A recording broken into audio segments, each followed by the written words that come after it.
Yo, what's up guys? Taylor Torrance here from Cosmic Academy, and today we got a really cool topic. I want to talk to you guys about the 5 things I wish I knew when I was starting out. And my journey has been going for a long time now. I started kind of dabble in producing around 2010. I went to law school, I spent some years where I wasn't really producing much at all.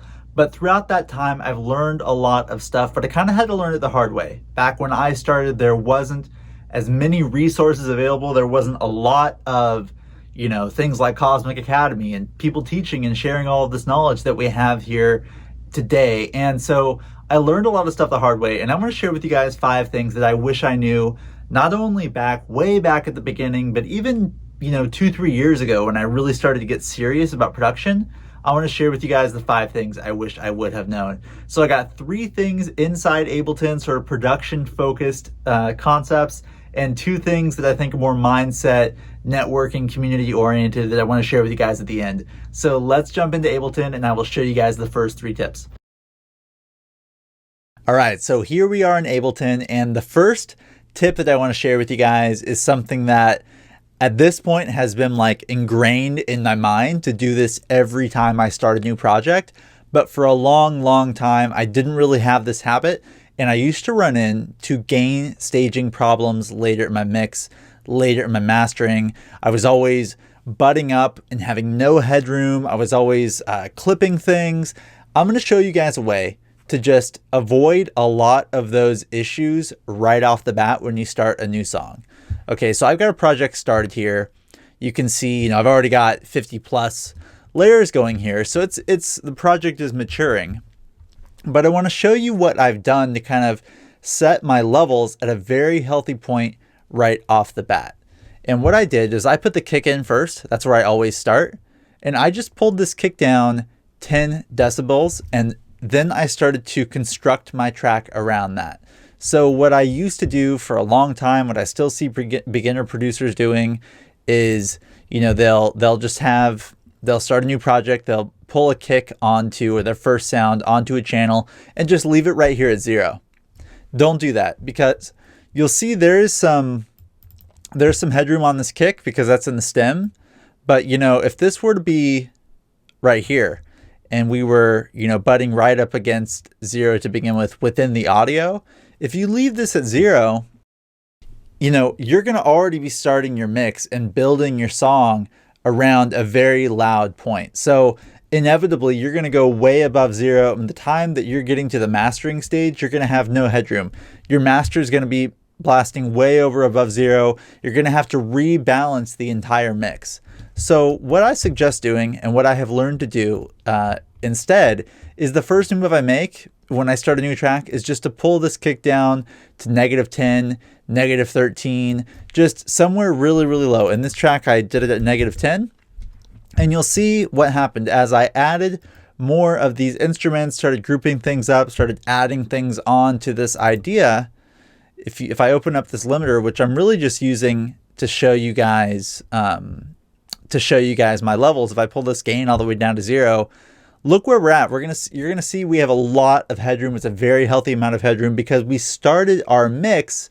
We started producing at a very low level, which gave us headroom from the beginning. So check this out. Oh, not there, right here.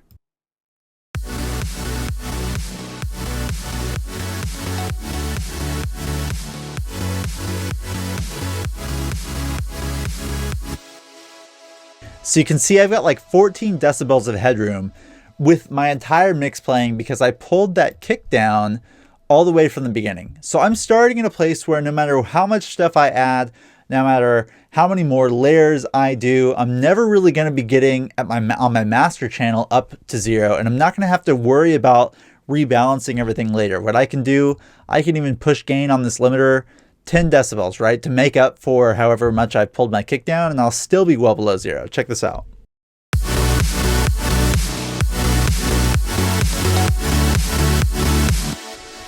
So you'll see I'm actually about -5 now, which really is about the amount of headroom you want to have when you send your track over to someone to be mastered, right?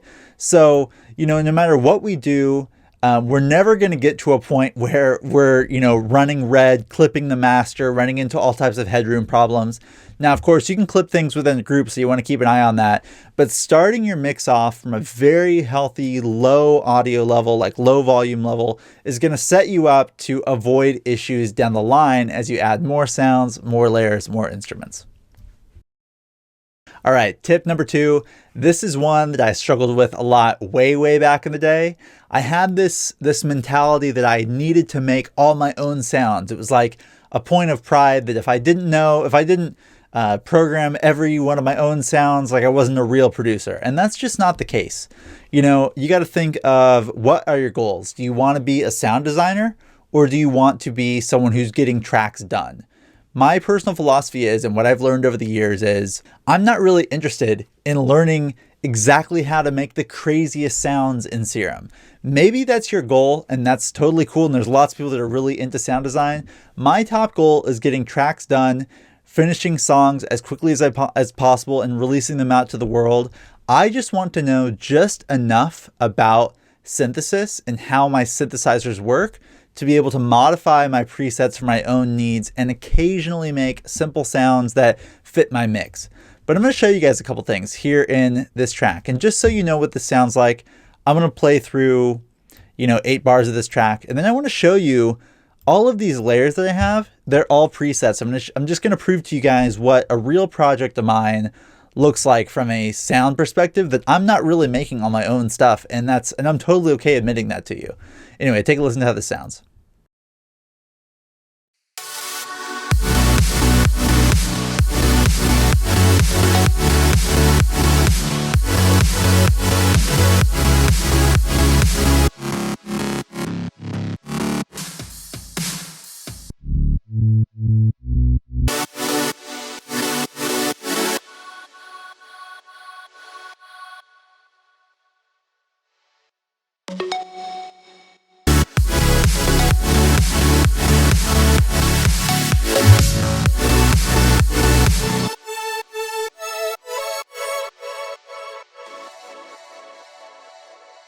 All right, so as you can hear, pretty kind of standard progressive trance, kind of trancey progression there. Got the saw chords and everything. Got this mid bass. Now I want to show you guys, just to put this all on the table. I think I've got maybe 1 or 2 sounds in here that I programmed myself. So if we listen to, this bass sound here, that is one of the layers. It's a preset. This Spire, it's a bass preset called Audion, right? This one here, another bass preset on a Serum. It's a fifth up. And I'm adjusting these as I need to. What's this one? This one I made myself, but listen to the extent of what I'm making myself. I mean, this is the most simple sound of all time. Take a listen. I mean, it's like a Juno saw wave with a little bit of unison. There's nothing crazy happening. I'm not a sound design master, right? All I know is that I know enough to modify the sounds that I find in preset packs, and I'm totally okay with that, because my goal is just to write music, get it done, get it released, right? So don't be afraid of using presets and just tweaking them to your needs. No one really cares. It's not a point of pride. We are artists, we are musicians, we are composers. We're not necessarily sound designers, unless that's what you want to do. But don't get hung up on the point of pride of making all your own sounds. It's not really necessary. All right, so production tip number 3 that I wish I would have known when I was starting off. And this lesson has been a long time in the making for me. It took me a long time to really understand this lesson. And that is the level of nuance in layering and the level of layering required to really get a professional sound is possibly more than you think. Okay. So I used to think when I was really starting off, like all I needed was one snare sample, one bass layer, one melody layer, right? Like one hi-hat, whatever. And When you don't layer things up, what you're going to get is a very sort of out of the box sound. You're not going to get a whole lot of richness and complexity out of your instruments. And you're also when your song and your mix kind of gets to the end, you're not going to have a very thick, rich mix. It's just going to be very thin because you're not layering those sounds up to get the complexity that you're getting out of the multiple layers. So, if you listen to tracks, you might think they're more simple than they are.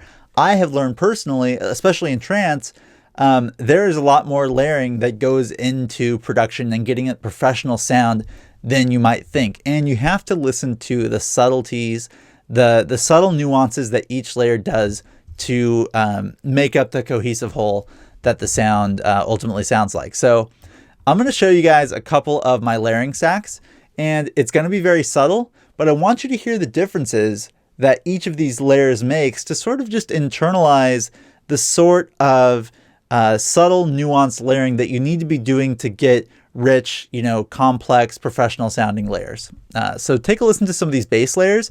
I am just going to solo them and unsolo them and play them together, and just take a listen to the very subtle difference that each of them makes, and then basically just sum up to the entire whole of the mid bass layer.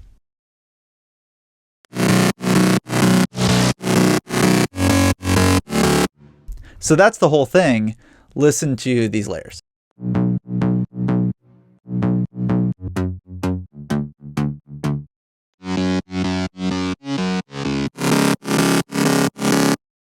So you can hear this second one is like the main layer, but listen to what happens when I add each of these other three, this first, third, and fourth, and the difference that the sound takes on as I add each one of those.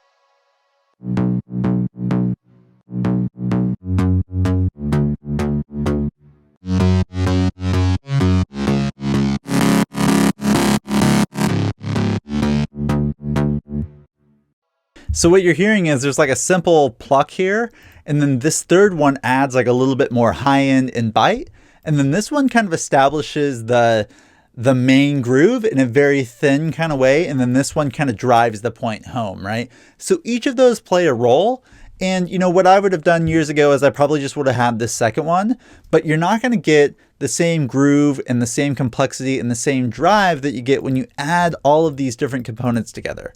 Let me show you another example. So what I've got here is my drum bus, and you'll notice I've got this stem that I've got that has a lot of the drums, but it added a couple more layers to the snare. And I want you guys to listen to the difference that occurs when each of these snare layers gets introduced. I'll play each of them on their own so you can hear what they are, and then listen for the difference when each of them gets added. So here's the main stem.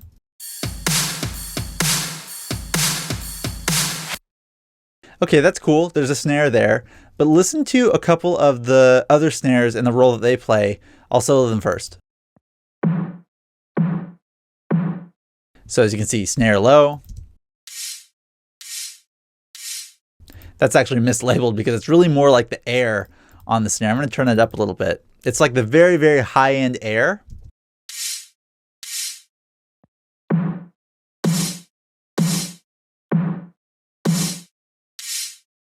So you can hear between those two the different role that they're playing. Now listen to the snare high layer. So very punchy, really more of the transient. So I'll play all three of these additional layers together.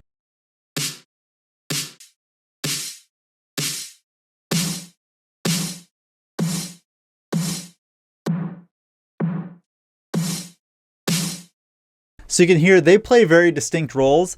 Now let's include the main stem with these three layers on top of it. Then I'll take away these three layers, and you guys can hear the difference that each of these is playing, again, to sum up to the cohesive whole of what this final snare ends up sounding like.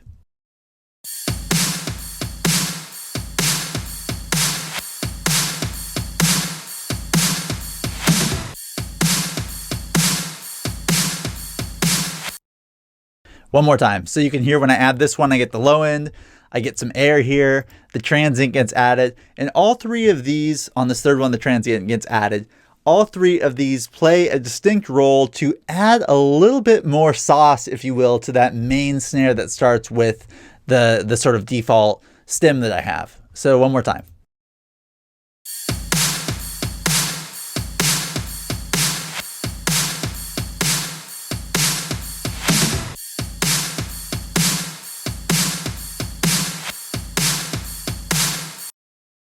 Years ago when I was starting off, I probably just would have stayed with this snare. And that's what I hear from a lot of producers is, I'm hearing one snare sample or I'm hearing one bass sample. Make sure you're taking the time to really find complementary sounds, adding them together. And this is one of the major steps in the way toward getting that professional sound, those thicker mixes, those really hard hitting, punchy mixes as well, because you have all of these things contributing to get a more complex, richer sound.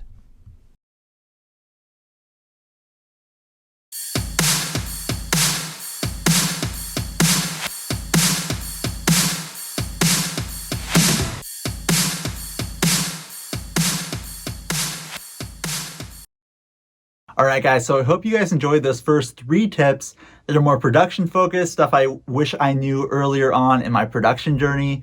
But I'm really excited to share these last 2 with you that are more mindset and community oriented. And this is where I think the rubber really meets the road. This is where the harder work begins. This is what I'm excited to share with you guys, because I think this is the really important stuff, right?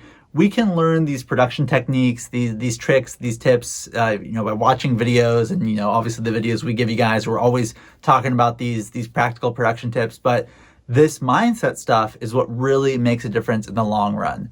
And so I want to start with the first of the 2, which is trying to avoid what I call the masterpiece mentality. And this is really one that is focused on how to develop as a producer and as an artist as fast as possible.